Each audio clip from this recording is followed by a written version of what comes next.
traçar alguns comentários com vocês sobre essa vitória do Teixeira sobre o São Paulo pela Copa Libertadores, estreia do Tricolor. Não foi das melhores, evidentemente, por várias questões, perdeu o Lucas, né? Não sabemos ainda a extensão desta lesão, tomara que seja algo simples para que ele possa voltar, né? A saída prematura do Lucas do jogo nos impediu de ver uma possível, né? Um possível entrosamento maior entre ele e o Rames Rodrigues, que sobretudo depois da saída do Lucas, não conseguiu jogar mais, né? Quem entrou no lugar do Lucas praticamente não consegue se associar. Isso é um problema do Ferreirinha. Ferreirinha é um jogador que tem muita dificuldade para gerar essa associação. É um jogador muito intuitivo, né? É um jogador, assim, do ponto de vista tático, é muito varziano, né? Perdão, é um jogador importante para o São Paulo, em vários aspectos e tal, mas do ponto de vista tático é um jogador que não consegue entregar muita contribuição. Ele joga por si, ele joga, pega a bola, corre, se tiver alguém perto ele passa e tal. A associação é algo que exige inteligência dos jogadores que estão atuando, né? Esse não é muito o caso do Ferreirinha, nunca foi. É mais, inclusive, do Eric, né, que é um jogador deixado muito de lado pelo Carpini. Bom, o primeiro tempo, o São Paulo foi dominado em vários momentos e o técnico não conseguia, na verdade, fazer absolutamente nada.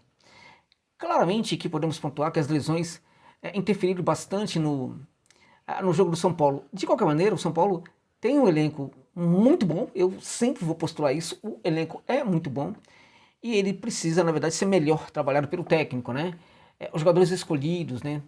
Os jogadores que entram em campo e também as questões táticas da equipe, que a gente percebe um desenho tático bem complicado em São Paulo. O time melhora no segundo tempo com a entrada, sobretudo do Galopo, né, que ele consegue gerar associações mais interessantes ali, que ganha relevância no segundo tempo, razão até pela qual saiu o gol, né? Arremate do Galopo, bola sobra para o Luciano, que acaba fazendo o gol de desconto do Tricolor. Depois disso, o São Paulo teve muito tempo, mas faltou organização tática. Mesmo com a melhora no meio de campo, né, e isto foi visível, né, a questão tática do São Paulo ficava muito no meio de campo. A maneira como os jogadores da frente eram acionados continuava complicada. A maneira como esse trabalho pelo lado do campo, isto infelizmente no São Paulo, não foi legal no jogo de hoje. Mesmo com a entrada de um jogador que gosta de atacar o fundo, como é o caso do Ferreira, né? Bem, o Teixeira foi melhor que o São Paulo. O Teixeira bancou seu protagonismo e mereceu essa vitória, né? Bom, quando tem a terceira lesão, muita gente questiona se o Carpini deveria ou não ter feito a substituição naquele momento. Eu acho que é compreensível da parte do técnico não ter feito essa substituição. Acho que ela se justificaria da seguinte maneira: se o técnico não estivesse preocupado com possíveis lesões no segundo tempo, né? E também, sobretudo depois de ter perdido 3 jogadores, e também se o técnico tivesse uma profunda leitura dos acontecimentos do jogo, a ponto de entender, já naquele momento, né, quais eram as substituições que a equipe precisava fazer. Não me parece que o Carpini sabia naquele momento quais eram as alterações que o São Paulo precisava, né? Então, em vez de esperar pelo segundo tempo, ele poderia fazer todas as alterações naquele momento. Então, não somente um jogador, mas 2 jogadores, enfim, mais jogadores poderiam entrar naquele momento. E ele não faz essa substituição. Mas dá para questionar. O fato é que, na bola, o São Paulo não conseguiu mandar bem. De novo, o São Paulo hoje é uma equipe, na minha opinião, muito boa, tá? Muito boa.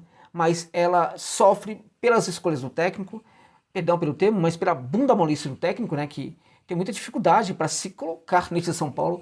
A meu ver, ainda é um técnico que está ali escondido, né, sob a saia ali do Dorival.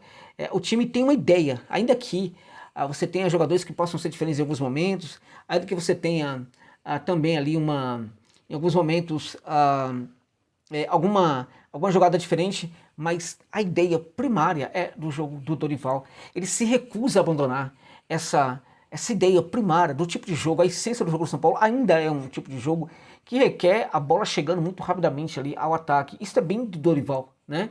E o Carpini parece precisar, na verdade, deste São Paulo do Dorival, porque ele não parece capaz, né, de construir um São Paulo do próprio Thiago Carpini, uma equipe de autor, uma equipe que tenha a sua autoria, uma equipe que tenha a sua assinatura. Teve um lance na partida no primeiro tempo em que ele chama o Lucas para dar orientação e o Lucas o orienta, né? Claramente não tem nenhum problema do jogador apontar para o técnico aquilo que ele está a ver dentro de campo. Agora, evidentemente que quem está de fora tem uma percepção muito maior sobre o jogo, uma condição objetiva muito maior de fazer interferência no jogo.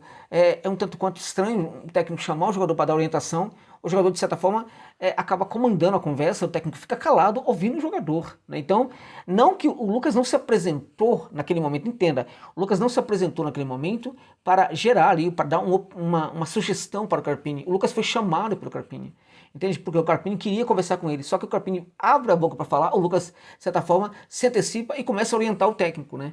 Então a gente percebe que é um técnico com uma personalidade muito aquém daquilo que o São Paulo precisa, não é qualquer um que pode gerir uma equipe com esses jogadores que o São Paulo tem, não é brincadeira, a Libertadores é uma competição muito importante para o Tricolor, né? E a diretoria do São Paulo precisa se posicionar em relação a isso, né? O que eu acho importante neste momento, o que eu acho muito importante é fazerem justamente aquilo que fizeram quando o time foi eliminado, na minha opinião, vexame, né, do Campeonato Paulista, quando, enfim, o presidente Casares saiu lá enfim, da sua sala, né, do seu gabinete presidencial, né, e disse que nada mudaria, que o técnico continuaria e assim por diante. Diante de um resultado como esse, diante de resultados como esse, a diretoria de novo tem que fazer isso. Ou entende que o técnico não é o ideal para o São Paulo, ou deixa muito claro que vai continuar com ele até o final. O que não pode é começar esse fantasma rondar o Morumbi. Se é para ficar com o Carpini, banque essa aposta até o final. Mas para bancar essa aposta significa que tem que se apresentar também nas horas ruins, né? Para defender a situação. Ou então faz a troca. Na minha opinião, eu já falei isso, assim, eu não posso ficar na arquibancada torcendo para que o técnico seja demitido. Mas na minha opinião, gente, o Carpini não é técnico para o São Paulo, né? É um técnico que era uma aposta. O São Paulo fez uma aposta, não deveria ter feito uma aposta, né? E o Carpini também, infelizmente, ele denuncia, né, o que é, né, o caráter do técnico novo aqui no futebol brasileiro, né? A gente percebe isso também com o técnico Antônio Oliveira no Corinthians, embora não seja claramente brasileiro, ele é português, mas é um português abrasileirado, digamos assim, né? Pensa como técnico brasileiro, já está aqui há muito tempo, um técnico comum também, né? Um técnico meia boca também, né? Como é o Carpini, meia boca? O Antônio Oliveira é meia boca, assim como é também o Carpini. Então esses técnicos não vão para lugar nenhum, esses técnicos não têm ideias. Então paremos com essa história de imaginar que técnico brasileiro jovem tem ideias. O Carpini não tem, gente, não é esse técnico, né? É um garoto que está completamente perdido ali, comandando o banco de reserva de uma equipe. E quando eu falo, por exemplo, dos erros dele, eu falo sobretudo porque, para mim, o São Paulo tem um grande elenco, mas não dá para admitir o Diego Costa sendo titular dessa equipe, quando o São Paulo tem dois zagueiros que, na minha opinião, podem jogar muito mais do que o Diego Costa, mas sequer entram, não jogam, né? É Diego Costa até o final. O Diego Costa fez uma partida horrorosa, mais uma, né? Horrorosa. Ele falha nos dois lances do gol. De gol, né, do Tacheres, né? Nos dois, né? No segundo ainda mais, pareceu, para quem viu, né, rapidamente, que foi a Arboleda que falhou ali. Não foi. Foi o tal do Diego Costa que tentou aprofundar, chegar mais ali no meio de campo, fazer ultrapassagem, enfim, e acabou perdendo a bola. É um jogador realmente, sabe, assim, muito empoderado para o nível técnico que ele tem. Mas ele é o titular absoluto do técnico Carpini. Por que será? Né? A mesma coisa a gente tem que falar, por que é sempre Alisson, Pablo Maia, sempre, porque nunca muda, porque, ok, né, o Pablo Maia não dá para sair, não pode sair, é o melhor volante que o São Paulo tem, claramente, né, mas a questão do Alisson é sempre o Alisson, não tem jeito. E quando eu falo que, assim, na essência, é o jogo do Dorival, o Alisson é o símbolo disso.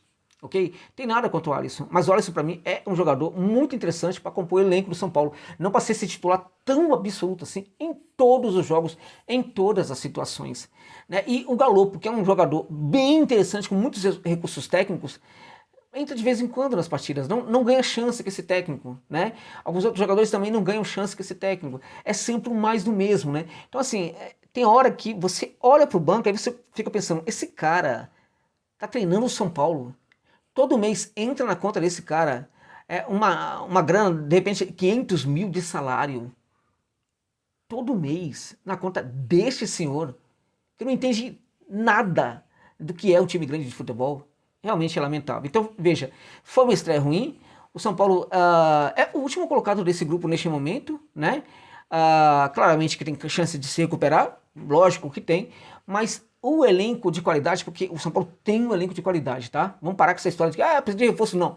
Tá tudo muito bem, até porque quando o Dorival chega no Tricolor, o Dorival não tinha todos esses recursos com esses jogadores, mesmo com os 3 lesionados de hoje, né? O Dorival não tinha tantos jogadores assim. Aliás, naquele momento, além de não ter alguns jogadores que hoje o Carpini tem, havia muitos na enfermaria. O Dorival conseguiu, ninguém discutia a qualidade do elenco, ninguém discutia, inclusive, os jogadores que estavam na enfermaria. O Dorival conseguiu fazer a equipe jogar naquele momento, assim que ele chega ao tricolor do Morumbi. E esse técnico não consegue fazer. Por quê? Porque ele não é Dorival. Ele sequer é o Dorival. Né? Então o São Paulo precisa, na verdade, repensar o que ele quer com esse técnico. Se é para manter, e tem que, nessas horas, aparecerem os dirigentes para falar, ó, é esse o técnico com o qual nós vamos trabalhar até o final. Ou então, decide neste momento se vai mandar embora. Ou treina o treinador para ele virar técnico do São Paulo, ou manda ele embora neste momento. Agora, o que não dá para fazer é o torcedor ficar nessa dúvida. Até quando o Carpini será técnico do São Paulo? Porque aí, meu irmão, aí não vai para lugar nenhum. Aí não funciona. Lamentável, muito, muito lamentável. O São Paulo, no final da partida, o São Paulo não tinha ideias, né? Não conseguia, né? Eu tinha a impressão de que não conseguiria fazer gol e que poderia levar, inclusive, o terceiro gol. O Bota faz uma jogada ali interessante, né, faz um cruzamento e o Tacheires quase consegue guardar a terceira. O São Paulo poderia perder até de 3-1 essa partida. Dá para recuperar? Dá. A ver qual vai ser o papel da diretoria agora em relação ao trabalho do professor, né? Aquele que falou, né, quando foi contratado, ele falou para a torcida do São Paulo. A torcida do São Paulo, aqui é o professor, né, Carpini? Eu nunca vou perdoar isso. Eu nunca vou me esquecer disso, né? Nem o Luxemburgo se chamava de professor, mas o Carpini, que é um menino ainda, né? Um menino, né? Um bebê, né? Um bebê se chamando de professor. Ô professor, e agora? Precisa fazer alguma coisa, professor. Você está perdendo o controle aí da sala. Você não está conseguindo fazer nada de importante para o São Paulo sair dessa situação, professor. Na hora do jogo complicado, o professor desaparece da sala, né? O professor não consegue fazer nada importante para a equipe, né? Então, fica complicado desse jeito, ficar aí o tempo inteiro na saia do técnico anterior. Ô, professor, vamos assinar por esse São Paulo aí, vamos aparecer, né, nesse São Paulo aí. Coloca a sua personalidade em campo, professor. Cadê suas ideias, professor? Aquela história de que você, não sei o que, fazer a equipe jogar com posse de bola, que tal. Cadê essas ideias? Ninguém tá vendo essas ideias hoje no São Paulo. Então, a diretoria tem que pensar também o que quer com com o professor Carpini aí, né? Você vai ficar com ele até o final ou você vai demitir agora? Para mim, não é técnico, nunca foi e nunca será técnico para o São Paulo, o bebê Thiago Carpini. É isso.